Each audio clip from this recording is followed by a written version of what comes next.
Écoutez une autre parabole. Il y avait un maître de maison qui planta une vigne.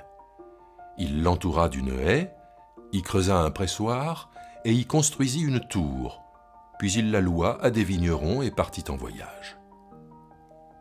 À l'approche des vendanges, il envoya ses esclaves chez les vignerons pour recevoir les fruits de la vigne. Les vignerons prirent ces esclaves, l'un ils le battirent, un autre ils le tuèrent, un autre encore ils le lapidèrent. Il envoya encore d'autres esclaves, en plus grand nombre que les premiers. Les vignerons les traitèrent de la même manière. Enfin, il leur envoya son fils, en disant « Ils respecteront mon fils ».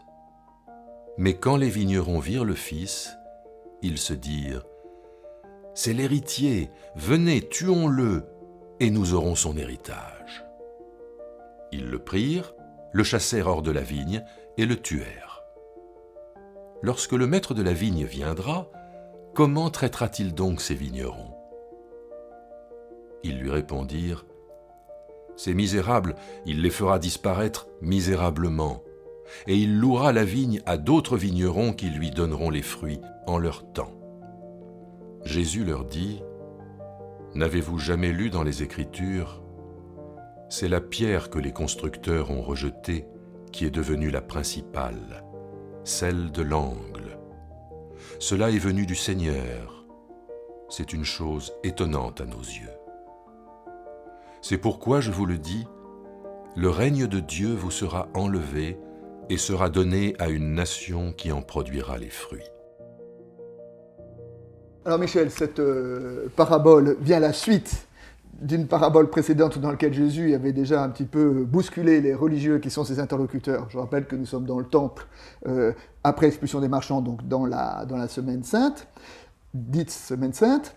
Et la parabole précédente se termine lorsque Jésus leur avait dit « Les collecteurs des taxes et les prostituées vous devanceront dans le royaume de Dieu », ce qui devait être un petit peu dur à entendre pour ses interlocuteurs.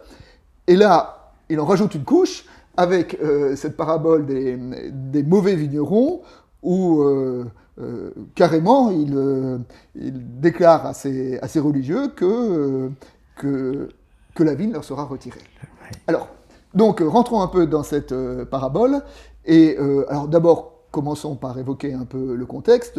Donc une vigne, les vignerons, à quoi ça fait penser cette parabole ? Ah ben, je crois non seulement ça fait penser, mais c'est une citation. Alors, c'est une citation littérale donc d'Isaïe 5. Oui. Hein, on en a fait d'ailleurs un cantique. Mon bien-aimé avait une vigne sur un coteau fertile. Il y planta une vigne, il bâtit une tour, creusa un pressoir, Vous pouvez etc. nous chanter ? Ah non, il vaut mieux pas. Bon, alors on ne va pas le chanter, mais alors... il vaut mieux pas. Alors, donc, Isaïe 5. Voilà, donc c'est une citation littérale que Matthieu reprend, en changeant un petit peu l'ordre des... Si, il ajoute la clôture, je crois, qui n'est pas présente dans Ésaïe. La clôture qui est d'ailleurs une représentation de la Torah. Hein. La Torah, la loi, était considérée comme une barrière de protection pour le peuple à cette époque-là. Oui. Donc ça renforce un peu cette idée que la vigne est une représentation d'Israël, quoi. Oui, tout à fait. Oui. Comment dirais-je, la Torah comme un pédagogue, dit Paul. Oui, mais dans le judaïsme et dans le rabbinisme, c'est une clôture. C'est une clôture. C'est une barrière de protection. Voilà. Et puis il y a la tour aussi, parce que souvent dans les vignes en Israël, il y avait une cabane où on pouvait éventuellement passer la nuit, etc. Tandis que là, c'est une tour, quelque chose qui protège, qui permet de surveiller aussi. Donc après ce début qui est commun à Ésaïe et puis à l'Évangile, alors là, les deux paraboles divergent, puisqu'Ésaïe parle du fruit de la vigne, on en attendait du bon grain et finalement c'est de la piquette, du verjus, alors que pour Matthieu, c'est donc la façon bien particulière dont les vignerons ont assuré le fermage de la vigne. Oui, mais dans la parabole d'Ésaïe, le sens de la parabole d'Ésaïe, c'est une annonce de l'exil. Oui. C'est une annonce de l'exil, et là, il y a quand même l'annonce de la mort du fils, de la mort de l'héritier. Oui. Dans cette parabole. C'est-à-dire qu'on peut dire quand même que là aussi, il y a une sorte de parallèle entre... on aura l'occasion d'y revenir. Oui. Poursuivez votre... Oui, c'est vrai, un parallèle entre le Christ et puis le peuple d'Israël. Voilà, Ça, c'est quelque chose qui est très fort, même encore maintenant d'ailleurs dans la mentalité juive. Le peuple d'Israël considéré comme l'agneau immolé, etc. Voilà, c'est ça. Et donc, qui est confirmé là. Bon, donc, d'ailleurs, on remarque que le mécanisme de la parabole est assez commun dans les paraboles. Hein. Souvent, c'est un propriétaire, un père, qui part en voyage et qui confie son bien et qui nous demande de bien les gérer, ce qui est une image de notre vocation. Voilà, la vigne, c'est notre responsabilité, et comment, en l'absence du maître, assumons-nous cette responsabilité. Le maître étant souvent une image symbolique de Dieu. Voilà. Et donc les vignerons ont donc la responsabilité de la vigne, et le maître envoie différentes vagues de serviteurs pour recevoir le fermage. Voilà. Alors, comment peut-on l'interpréter cela ? En son temps. Alors, souvent, on le comprend comme ces serviteurs, on les comprend souvent comme les envoyés, enfin, c'est-à-dire les prophètes. Hein. Et d'ailleurs, ce qu'il y a de frappant, c'est que dans le chapitre suivant, Jésus pleure sur Jérusalem qui tue les prophètes et lapide ceux qui leur avaient été envoyés. Tout comme les serviteurs envoyés par le maître sont lapidés par les métayers. Voilà, donc là, le texte annonce la mise à mort des envoyés, la mise à mort des prophètes, ce qui nous donne quand même une image de tension, sauf que on peut envisager que, là encore, les interlocuteurs de Jésus se considéraient comme les descendants des prophètes, donc comme étant plutôt du côté des persécutés que des persécuteurs. Et là, par la parabole, discrètement, Jésus inverse les rôles et dit « Vous dites descendants, enfin, vous inscrivez dans la tradition des prophètes, mais en fait, c'est vous qui êtes les persécuteurs des prophètes. » D'ailleurs, on trouve ça ailleurs on trouve ça ailleurs dans l'Évangile, oui. Dans l'Évangile, dans lequel Jésus dit vous honorez les prophètes, mais si vous avez été dans leur temps, vous les aurez persécutés comme les autres. Vous leur établissez de beaux tombeaux, mais... voilà, mais vous avez... Donc, les différents envoyés, les différents prophètes sont persécutés, et puis, après ces différents envois, donc l'envoi du Fils. Oui. Alors là, on a l'impression que le maître de maison est quand même un peu naïf. Enfin, envoyer son fils, alors que les envoyés précédents se sont fait tuer, quelle drôle d'idée quand même d'envoyer le fils chéri au casse-pipe. Oui, enfin, il espère un peu, hein, parce qu'il leur envoyait leur fils en disant « Ils respecteront mon fils ». Oui, il les croit meilleurs qu'ils ne sont. Il les pense à son image et à sa ressemblance. C'est peut-être là qu'est l'erreur. Mais et Jésus se considère comme le Fils à ce moment-là ? Au moment où il dit la parabole, est-ce que là, Jésus, tel que Matthieu inscrit cette parabole-là, annonce sa propre mort, en fait, la mort du Fils, mais c'est lui le Fils. Oui, sûrement, oui. Surtout avec la citation du psaume qui suit, enfin, on va y revenir dans un moment. Oui, tout à fait. Alors, donc, il envoie le Fils, et d'ailleurs, c'est assez étonnant, parce que donc, le Père envoie le Fils en disant « Ils respecteront mon Fils », et réaction des vignerons en disant « C'est l'héritier. C'est l'héritier, tuons-le pour récupérer son héritage, un peu. » C'est ça, oui. Ça correspond à... tout aussi naïf et tout aussi réaliste que l'envoi du fils par le père, parce que c'est bien évident que le maître de maison ne va pas donner l'héritage aux assassins de son fils. Mais je crois qu'il ne faut jamais dans les paraboles chercher du réalisme, c'est le sens à travers les hyperboles, les caricatures, qui est important. Bon, et alors maintenant, comment est-ce qu'on peut comprendre cette idée de vouloir se débarrasser du fils pour capter l'héritage? Vous comprenez, vous l'interprétez, vous l'actualisez comment? C'est peut-être une façon de faire taire le Christ pour continuer à enseigner paisiblement. On l'a débarrassé du contradicteur, on va pouvoir continuer notre petit ronron tranquille. C'est ça, se débarrasser de Dieu pour pouvoir vivre comme on l'entend, oui. Mais y compris pour des religieux. Y compris pour des religieux, oui. C'est quelque part... L'Église est tellement plus tranquille si Dieu n'existait pas. Il y a quelque chose de ça, oui. Ouais. Et en cela, c'est un mauvais vigneron. C'est la parabole du grand inquisiteur chez Dostoïevski. Exactement, j'y pensais. Donc c'est l'idée, dans les frères Karamazov, Oui. Dostoïevski raconte cette parabole, c'est le Christ revient à Séville et il prêche comme il prêchait l'Évangile, il guérit quelques malades, et à ce moment-là, il y a un grand inquisiteur qui le fait arrêter et qui le met en prison.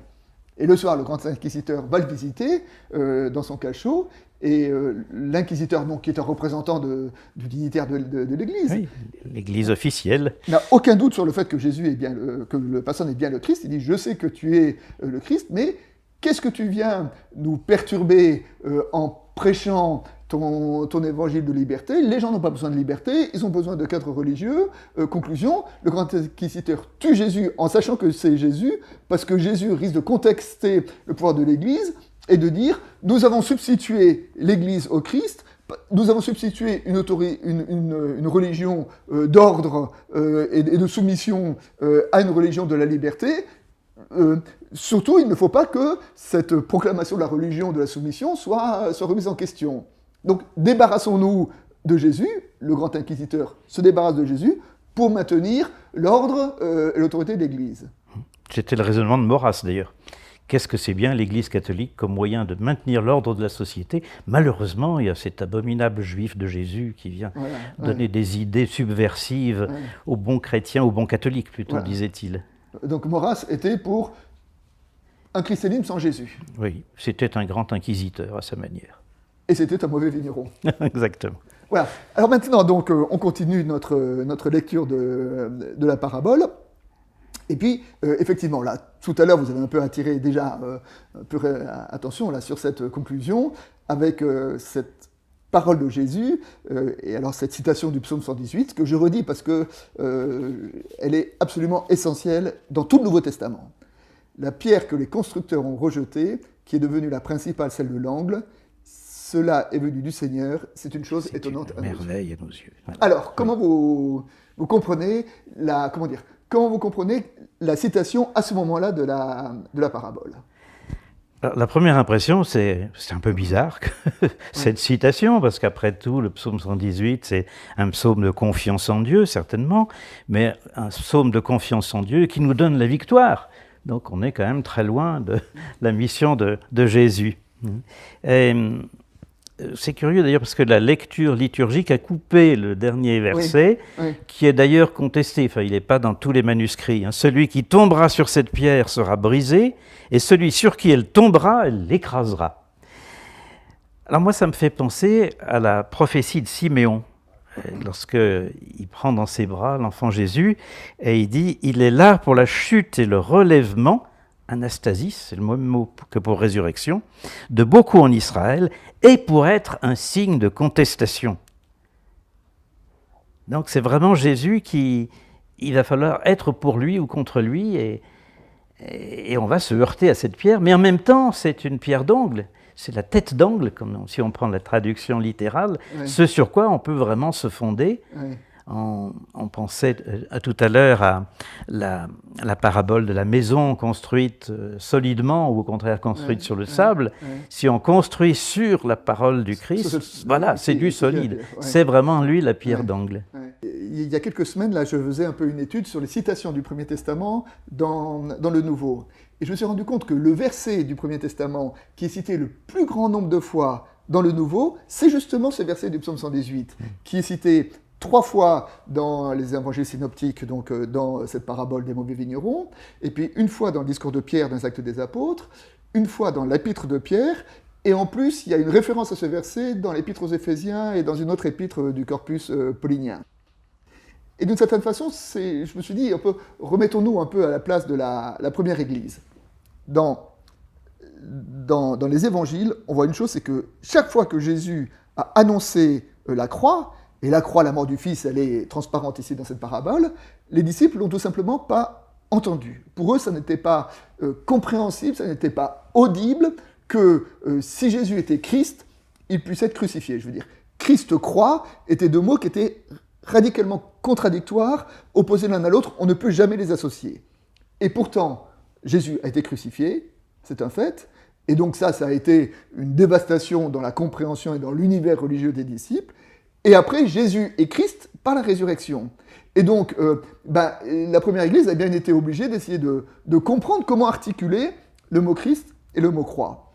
Et un des versets sur lesquels elle s'est appuyée, c'est justement sur celui-là.